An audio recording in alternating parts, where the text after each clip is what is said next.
And welcome to the straight out the cinema review of Spiderman Brand New Day. We're here. There. At Parkway, Cleethorpes.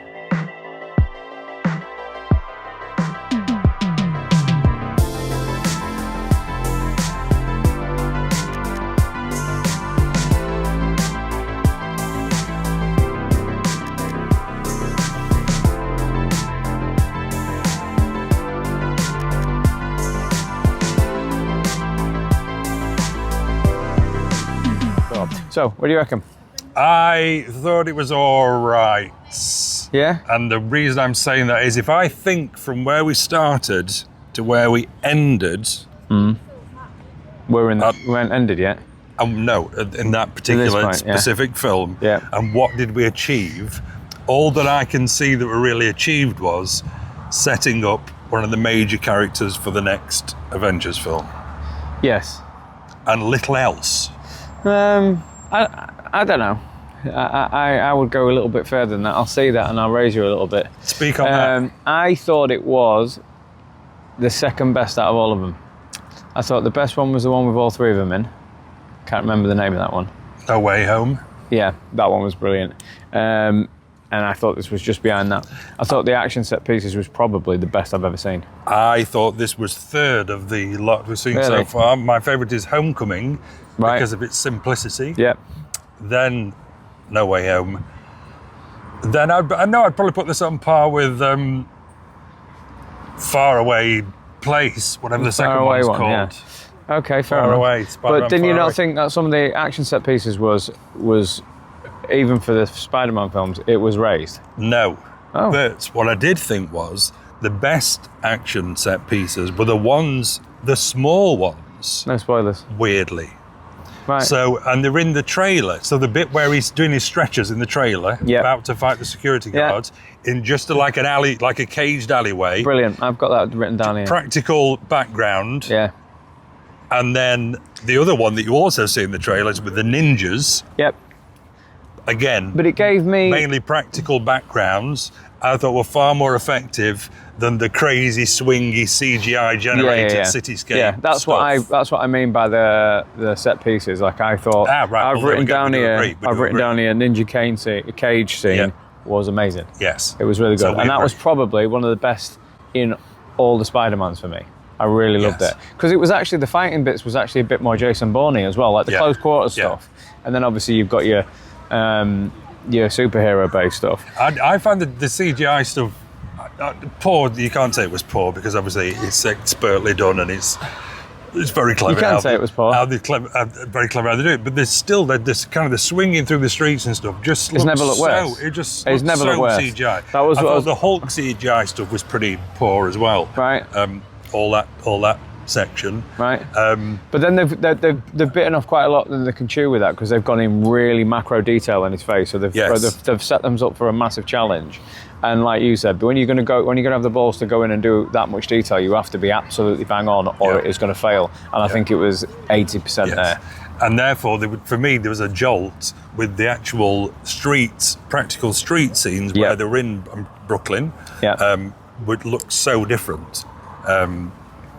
Yes. So what I've got here was regarding that was the CGI looked cheap. It looked like a cutscene. You know the wides when he was like on top of the elevated train. It looked like a cutscene from a game. Yeah. And I was like, that looks like we've gone backwards a bit there. So the CG, all I can think of is that they are now doing a lot of automated. I'm probably wrong. Correct me if I'm wrong, but it certainly looks like it's a lot of automated CG. And why is it that a sunset scene in a standard film looked absolutely brilliant, but when you do a sunset scene, the bit where he was on top of the water tower, wherever it was, in CG looks CG crap. Yeah, and I think that's a cost-cutting thing. I think they're relying on the brand that I do think they've cut some corners with CG, particularly wide stuff, because there's a thing within the industry is that it's a wide shot, so nobody will see anything, but you certainly could there. But on that one, what I thought the blending was, from a CG point of view, I didn't think the blending on the wides was particularly good, but it then made me feel a little bit more like the comics, because his suit was popping quite a lot, and there was a lot of choreography that really felt as well more like the comic than ever. You know, when you look at a comic strip, the shots in there, I don't think they've ever looked closer to it. But that's good for people who want to look at that, but then it takes you away from the ultra realism. And if you're going for the ultra realism, like the POV stuff I thought was good. You know, when he was looking from his point of view, I like that. But the wide stuff really pulled me out of it. I was like, that's a shame. I would say I thought it was a little bit muddled. So you kind of got three strands. You got the new baddie doing this stuff, which I have to say, I wasn't that amazed by the whole kind of mind jumping stuff, because you've seen Fallen, the film with Denzel. Right. Plot like The Fallen. Plot like The Fallen. Was done just as well a long time before this. Love that film. So you got the baddie storyline. You got him trying to kind of reconnect with people who had forgot who he was, and then you got him kind of this kind of reaching manhood kind of plot as well, which I liked. So the latter two I really liked. Right. So I liked the bit where he was trying to get back with them. I thought there was a clever bit where he thought he'd kind of reconnected. And I liked the bit about him getting these kind of hormones pumping up. And to be fair, before I went to see it, I was hoping it would be more Spider-Man. Right. As in, not Spider teenager. Okay. Which they've always been. Well, I think it's kind of... And it was a little bit more of that, I thought. Yeah. I thought the plot line was slightly more mature, because there was a lot of swearing in it. I was really surprised. For a kids film, there was a lot of actual swearing. Well, the Punisher was in, so there had to be some level of swearing. They can't go from him being like he is in the TV series. Yeah, true. But I mean, you take a bit of a risk if you do it. I don't know, what's the actual rating? Is it a PG? Because I'd be surprised if it is. No, I think it's a 12. Okay. But yeah, regarding that, he was on about the Fallen. There's paint coming off this bench. Very poorly painted Parkway Cinemas. The bit you're on about with Fallen, the Denzel film, from a filmmaking point of view, there's a couple of scenes in it where the choreography and the camera work was fantastic. So wide, and it was such a big set piece, and the choreography between camera and actors and stuff like that was really good. And needed no CGI. It was all just there was a Jurassic Park puddle nod. Did you see that? No, don't remember the Jurassic Park. There was a puddle, and there was it was shaking in the puddle. And I took that. I noted that. I like the Scorpion guy. He's in the trailer. Yeah. I like him as an actor. Yeah. So the stuff I did like was the going through into the manhood bit. The relationship between the three of them, I think, has always been strong in all the films. Yeah. I thought Tom Holland was great. He always is. Yeah. I thought Sadie Sink. He's buffed up. Yeah, that's what he said, wasn't it? Yeah. He's really turning into Spider-Man. In the suit, though, he looks different now. But Sadie Sink. Yes. Was brilliant.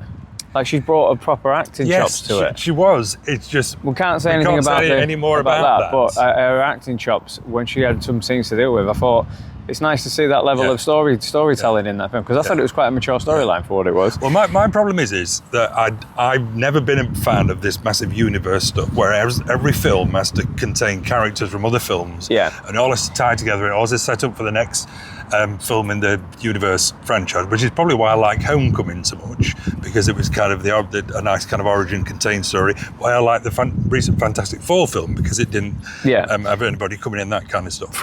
So it's a bit wasted on me. Now, if you're a massive fan of the whole Marvel world, that stuff probably works for you. I sit in the middle of that. I'm happy with that, as long as they take one or two and those are also heavy within the film instead of having loads on. The only films where you should have absolutely loads is finale, like your Assemble, what was it called? Endgame, things like that. Totally acceptable. But in every film where it's like merchandise grabbing and stuff like that, I'm not a fan of that. But if you're bringing in one or two characters and actually making them part of the plot, I've got nothing against that at all. But one massive story plot line, the villain goes too far, and there's a line in it, I won't spoil it, where someone says, you don't want to kill anyone. Technically, earlier in the film, they did that. Technically. Yeah. To innocent people. Yeah. And I was like, how do you pull that back? Yeah. How do you pull that back when you're trying to say that to a person? Without spoiling it at all. That was very much like, I was like, you've missed there with the storyline. Yes. And you're expecting people to just brush that one off. Yeah. But yeah, other than that. But mine would be 3.5 out of 5. Mine would also be 3.5 out of 5, or 3.5, whichever you prefer. Yeah. But I really enjoyed it, and it's second to thing for me, and I would definitely go and watch it again. Okay, it was good. Yes, better than average. Recommended. If you're a big Marvel fan, you'll absolutely love it. Oh, It'll make billions. Definitely. It'll make billions. Yeah, it was really enjoyable. See you on the next one. See you later.